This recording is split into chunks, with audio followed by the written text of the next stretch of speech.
他被称为史上最惨的宇航员，人还在太空呢，他的国家没了，他被遗忘在太空当中，没有同伴，没有人接应，连食物都得省着吃。他通过空间站的舷窗凝望着脚下旋转的蓝色星球，心里大喊着我要回家。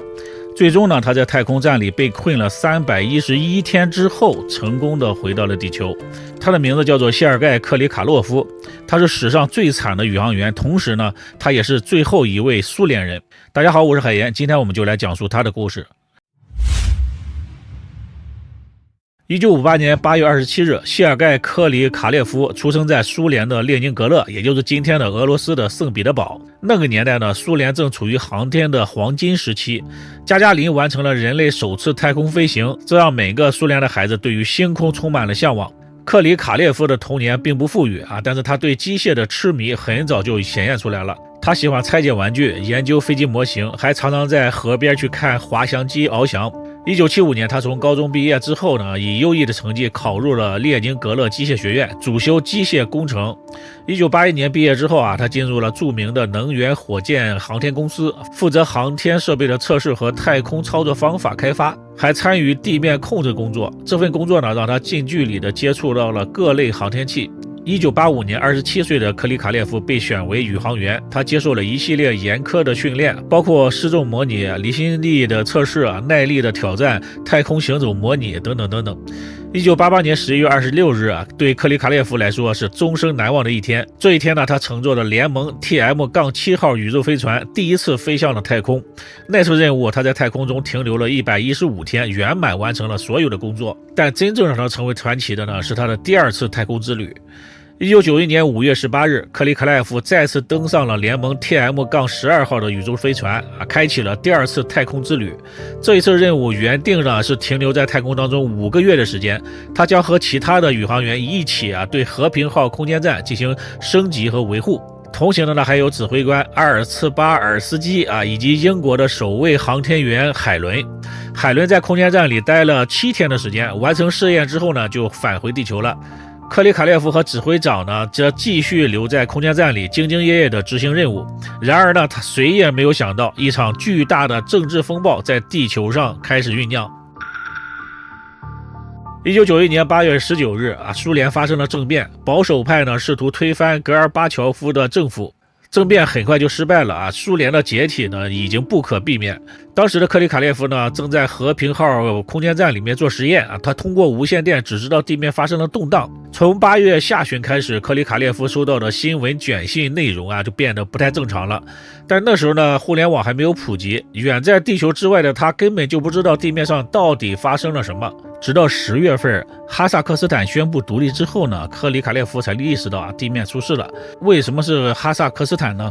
因为拜科努尔航天发射中心呢就在哈萨克斯坦境内，那是苏联最重要的载人航天发射基地，也是负责联络和接送克里卡列夫回家的单位。而此时的地面上独立后的哈萨克斯坦开始向苏联要钱，以维持发射场地的正常运行，否则还在和平空间站上的克里卡列夫就回不来了。随着时间的推移，预定的返回时间逐渐的推进，克里卡列夫和指挥官开始为返回地球做准备。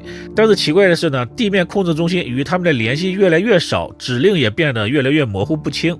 起初呢，他们并没有太在意，以为只是通讯故障可随着时间一天天过去呢，他们依然没有接到明确的返回指令，不安的情绪开始蔓延。1991年12月26日，苏联正式解体，克里姆林宫降下了红旗，升起了俄罗斯的3色旗，15个联盟共和国相继独立。而这一天呢，克里卡列夫在和平号又度过了一个平凡的日子。他透过舷窗看向地球，蓝色的球体依旧如故，但是他不知道的是他已经成为了最后一个苏联人。火箭发射场呢，在独立之后的哈萨克斯坦夺路区也在该国的境内。俄罗斯需要与这个新的国家谈判场地的使用权，还需要支付高额的费用。然而呢，当时的俄罗斯穷的是叮当响根本就没有资金去发射救援飞船。更荒唐的是呢，俄罗斯的军队在整编名册的时候，发现克里卡列夫迟迟未归队竟然将他列为逃兵，并且发出了全球通缉令。直到他的同事看到之后，大家才知道他还在太空站里呢。媒体纷纷的报道了此事，发现杂志称他是最后一个苏联公民。洛杉矶时报也刊出了被太空遗弃的文章，俄罗斯的媒体则叫他被遗忘的宇航员。与此同时，他的家乡列宁格勒被改名为圣彼得堡，工资呢从苏联的货币换成了俄罗斯的卢布货币价值一落千丈。但克里卡列夫并没有崩溃他每天工作16个小时，修理氧气系统，种植小麦，观察地球，进行天文试验等等等等。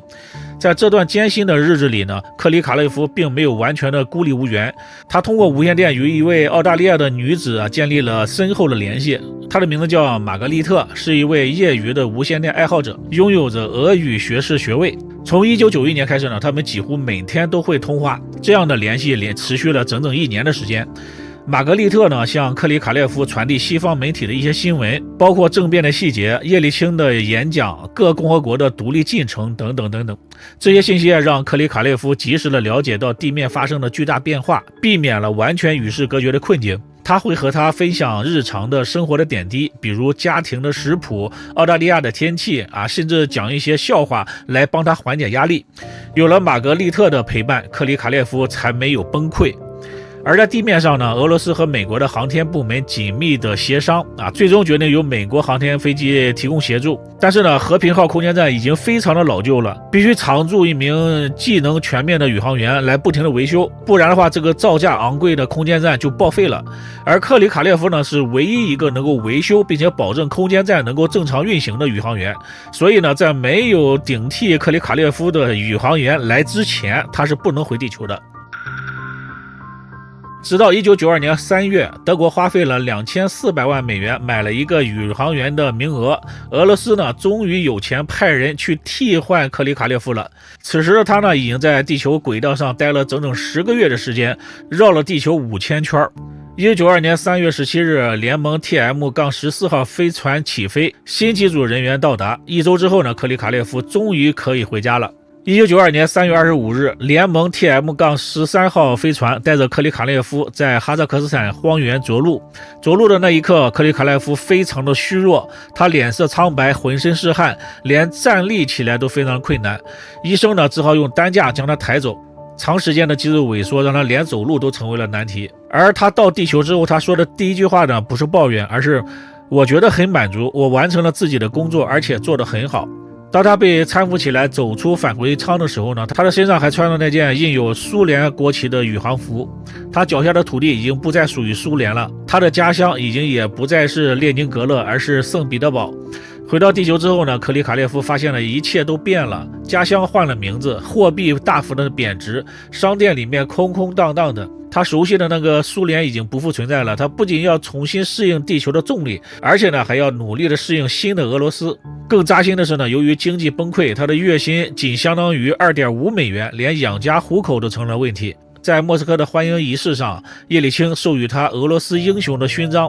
当记者追问他感受的时候呢，他凝视着勋章，低声地说着，我执行的是苏联的任务，却成为了俄罗斯的英雄，历史开了一个苦涩的玩笑。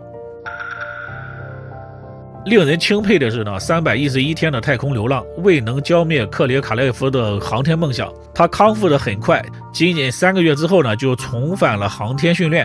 1994年，他成为了首位乘坐着美国航天飞机的俄罗斯的宇航员。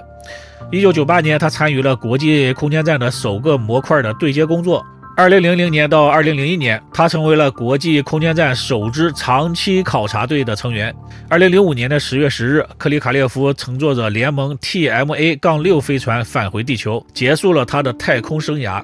至此呢，他在太空累计的停留时间保持在803天9小时39分，打破了世界纪录。2007年，他正式退役。退役之后呢，他没有去写回忆录捞金，也没有去到处演讲。他回到了科罗廖夫能源火箭航天集团，负责培养新一代的宇航员。2011年，克里卡列夫站在拜科努尔发射场的控制中心，见证了以他的名字命名的飞船升空，这是航天界至高无上的荣耀。回看克里卡列夫的一生，只是人类太空探索史上的一个缩影。当苏联解体时啊，他在太空当中冷静坚守啊，展现出了一名宇航员的职业素养和人性光辉。在国际航天合作当中，他成为了连接不同国家的桥梁。正如他所说的，当你从太空回望地球的时候，你会意识到我们都是地球人，我们拥有着同一个家园。Насколько трудно каждый день, каждую неделю, месяц находиться в космосе и такое на 6 месяцев продление полета, конечно, было очень трудной задачей. Но я оценил свои силы, что я смогу это сделать. И, как показал опыт, в общем-то, сил хватило до конца полета.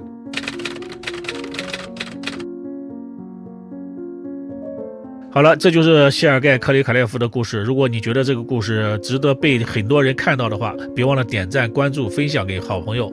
这里是海盐说案，我们下期再见。